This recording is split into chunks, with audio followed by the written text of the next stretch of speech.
प्रिय संस्कृत मित्राणि, नमः संस्कृत SDG क्लासेज पर उत्तर मेघ का दूसरा श्लोक है।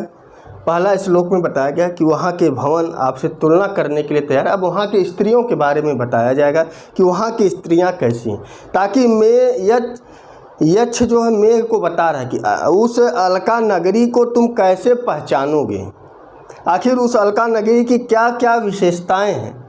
उन सभी विशेषताओं को देखकर मेघ आश्वस्त हो जाएगा, हाँ यही अलका नगरी है, यहाँ की स्त्रियों में ये विशेषताएं पाई जाती हैं। तब मेघ उस अलका नगरी में प्रवेश करेगा और उसके बाद वह अपना फिर घर बताएगा कि हमारा घर कैसा है। तो ये आगे का विषय है। आइए दूसरे श्लोक से प्रारंभ करते हैं। हाँ, वीडियो कैसी लगी कमेंट बॉक्स में अवश्य लिखा करें। तो आइए हमारे साथ वाचन कीजिए। अलकापुर की स्त्रियों का वर्णन है। कालिदास यक्ष के माध्यम से कह रहे हैं कि हस्ते लीला कमल मल के, हस्ते लीला कमल मल के, बाल कुंदानुबेधम,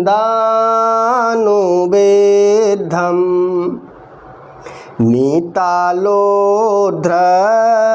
प्रसव रजसा, पांडुता मानने श्री, चूड़ापाशे नवकुरुबकम, चूड़ापाशे नवकुरुबकं, चारुकर्णे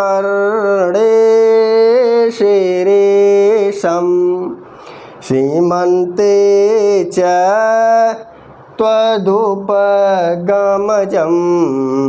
यत्र नीपं बधूनां, यत्र बधूनां, यत्र माने जहाँ, जहाँ कहाँ माने अलकापुरी, माने उस अलकापुरी जो वह अलकापुरी नगरी है। यत्र से अलकापुरी नगरी का बोध हो रहा है, माने जहाँ की वधूनाम स्त्रियाँ, माने उस अलकापुरी की स्त्रियाँ। और ऊपर से आ जाइए हस्ते, माने जहाँ अर्थात अलकापुरी। कभी कभी पूछ देगा लाइन देकर कि यत्र से किसका बोध हो रहा है, यत्र से अलकापुरी का बोध हो रहा है, माने उस अलकापुरी की वधूनाम माने जो स्त्रियाँ हैं। अब वह स्त्रियाँ जो हैं, अब उनकी क्या क्या विशेषताएं हैं, ऊपर की लाइन से आ जाइए कि हस्ते लीला कमल मल के। पहली विशेषता बता रहे हैं कि यत्र वधूनाम हस्ते, उस अलकापुरी की स्त्रियों के हस्ते माने हाथ में। यहाँ से जोड़ते रहिए कि यत्र अलकापुरी वधूनाम स्त्रियों के हस्ते माने हाथ में, लीला कमलम, लीला कमलम अर्थात उनके हाथों में खेलने के लिए या कमल से वह वहाँ की स्त्रियाँ खेलती हैं, अर्थात क्रीड़ा करती हैं कमल के फूलों से। उस अलकापुरी की जो स्त्रियाँ हैं उनके हाथों में कमल के पुष्प हैं, लीला क्रीड़ा करने के लिए। और दिया अलके बालकुंडानुबेधम,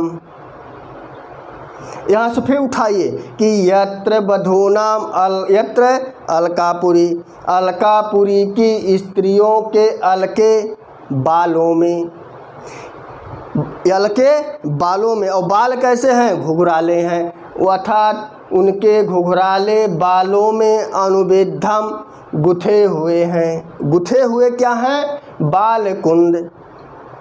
बाल कुंद एक पुष्प है, वह अपनी बालों में लगाए हुए हैं और यह पुष्प सफ़ेद रंग का है। तो अलके बाल कुंडानुबेधम। एक और बना लीजिए कि यत्र वधूनाम अलके बाल कुंडानुबेधम, जहाँ की स्त्रियाँ अर्थात अलकापुर की स्त्रियाँ बालों में बालकुंड के पुष्प को गूंथी है, लगाई है या खोसी हुई है। क्लियर हो गया। अब आ जाइए दूसरी लाइन में कि नीतालोध्र प्रसव रजसा पांडुता मानने श्री। पांडुता माने होता है सफ़ेदी, आनने माने मुख, श्री माने शोभा। वह अपने मुख की शोभा को बढ़ाने के लिए, अपने मुख के शोभा को और उज्जवल करने के लिए और सफ़ेद करने के लिए क्या लगाती है? लोध्र प्रसव। लोध्र एक पुष्प है, प्रसव माने होता है पुष्प, और उसके रज को माने उस लोध्र पुष्प के रज को पीसकर मुख पर लगाती हैं, जिससे उनके मुख पर पांडुता, गोरापन, नीता माने प्राप्त हो जाता। उनका मुख जो है गोरे रंग का हो जाता था, श्वेतता को प्राप्त हो जाता है। तीसरा बताया उन्होंने कि उस अलकापुरी की जो स्त्रियां हैं वह अपने मुख पर, तो यहाँ से ले लीजिए, यत्र बधूनाम आनने, जहाँ की स्त्रियां अपने मुख पर लोध्र प्रसव रसा, लोध्र के पुष्पों के पराग को, उसके रस को पीसकर पांडुता श्री, पांडुता श्री अर्थात सफ़ेदी या उज्जवल की शोभा को पाने के लिए प्राप्त करती हैं, अर्थात लोध्र के प्रसव को, लोध्र के फूल को अपने चेहरे पर लगाती हैं।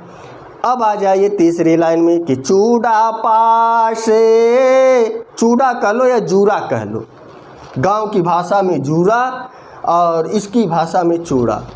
चूड़ा पाशे माने जो स्त्रियां बालों को बाल के पीछे जो गोला सा बना लेती उसे चूड़ा कहती। तो चूड़ा पाशे नव कुर्बकम, नव कुर्बकम एक पुष्प है, नव माने नया नया माने खिला हुआ, तुरंत का खिला हुआ, ताज़ा या अभी कलियां हैं, ऐसे कुर्बक पुष्प को अपने जूड़ों में लगाती हैं। क्लियर हो गया? यहाँ से बनाइए, यत्र बधूनाम चूड़ा पासे, वहाँ की स्त्रियाँ, जहाँ की स्त्रियाँ था अलकापुर की स्त्रियाँ चूड़ा पास में नवकुर्बक का पुष्प लगाती हैं। और दिया कि चारु कर्णे श्रीरेशम, चारु कर्णे श्रीरेशम, चारु माने होता है सुंदर, कानों को सुंदर लगने वाले, कर्णे माने कान में शीर्ष का पुष्प लगाती हैं, जो ग्रीष्म काल में खिलता है ऐसे शीर्ष के फूल को अपने कानों में लगाती हैं। किसके लिए? चारु माने सुंदर दिखने के लिए। तो यत्र बधूनाम कर्णे, जहाँ कहाँ माने अलकापुरी की स्त्रियाँ, बधूनाम स्त्रियाँ, कर्णे कानों में, चारु शीर्षम सुंदर दिखने के लिए शीर्ष का पुष्प लगाती है। और बताया कि सीमंते च, सीमंत माने होता है मांग, सीमंत माने क्या होता है? मांग। तो मांग में त्वदुपगमजम, तुम्हारे आने से, त्वत से मेघ का बोध हो रहा है।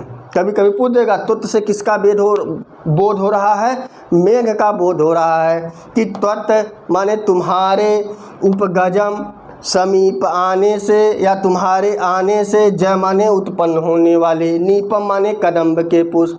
जब तुम आते हो अर्थात तुम वर्षा काल में जब भी आते हो, जब वर्षा काल की ऋतु आती है तो वहाँ की बधुएं सीमंते मांग में नीपम अर्थात कदम्ब के पुष्प को लगाती हैं। क्लियर हो गया?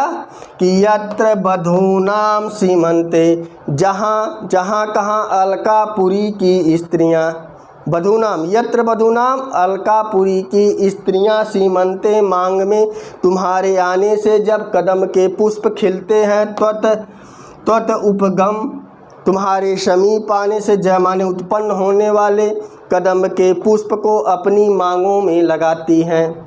यह है उस अलकापुरी की स्त्रियों की सुंदरता, यह है उस अलकापुरी की स्त्रियों की सुंदरता, जहाँ की स्त्रियाँ, अब एक एक प्रश्न बनेगा कि अलकापुरी की स्त्रियाँ हाथों में क्या लिए रहती हैं? तो क्षमतम लीला कमलम, और उसके बाद अलक में कौन सा पुष्प लगाती हैं? तो बालकुंद, और उसके बाद और मुख की शोभा को बढ़ाने के लिए किसका पुष्प लगाती हैं? लोध्र। उसके बाद पूछेगा कि जूड़े में कौन सा पुष्प लगाती हैं? तो नवकुर्बकम।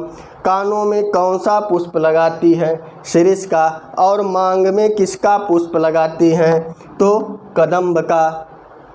क्लियर होगा? इस प्रकार से प्रश्न बनेंगे, इसको आप नोट कर सकते हैं कि हस्ते लीला कमल कहाँ की स्त्रियों का विशेषण है। इसी तरह से प्रश्न बनेंगे। हाँ, इन पुष्पों के माध्यम से एक और विशेषण मिलता है कि उस अलकापुरी में 6 ऋतुएं एक साथ हमेशा विद्यमान रहती हैं। जैसे नीचे लिखा गया है कि कमल का पुष्प शरद ऋतु में खिलता है, बालकुंड का हेमंत ऋतु में, लोध्र पुष्प का शिशिर ऋतु में, नवकुर्बक जो है बसंत ऋतु में, और शिरीष का पुष्प ग्रीष्म ऋतु में, और कदम्ब का पुष्प वर्षा ऋतु में खिलता है। तो इस श्लोक के माध्यम से ये भी चीज़ें क्लियर हो गई कि उस अलकापुरी में 6 ऋतुएं हमेशा पाई जाती हैं। वो ऐसी अलकापुरी नगरी में तुम्हें हे मेघ जाना है। तो आइए एक बार हमारे साथ वाचन कीजिए कि हस्ते लीला कमलमल के बालकुंडानुवेदम नीतालोद्र प्रसव रजसा पाण्डुतामानने श्री चूड़ापाशे नवकुर्बकं चारुकर्णे शिरीषं सीमन्ते च त्वदुपगमजं यत्र नीपं बधोनाम। तो यह श्लोक की व्याख्या रही। कैसा लगा कमेंट में अवश्य लिखें। वीडियो को व्हाट्सएप ग्रुप पर अपने शेयर करें, फेसबुक पर शेयर करें, अपने मित्रों के पास शेयर करें। तो बस आज के लिए इतना ही। नमः संस्कृताय। शुभ संध्या, शुभ रात्रि।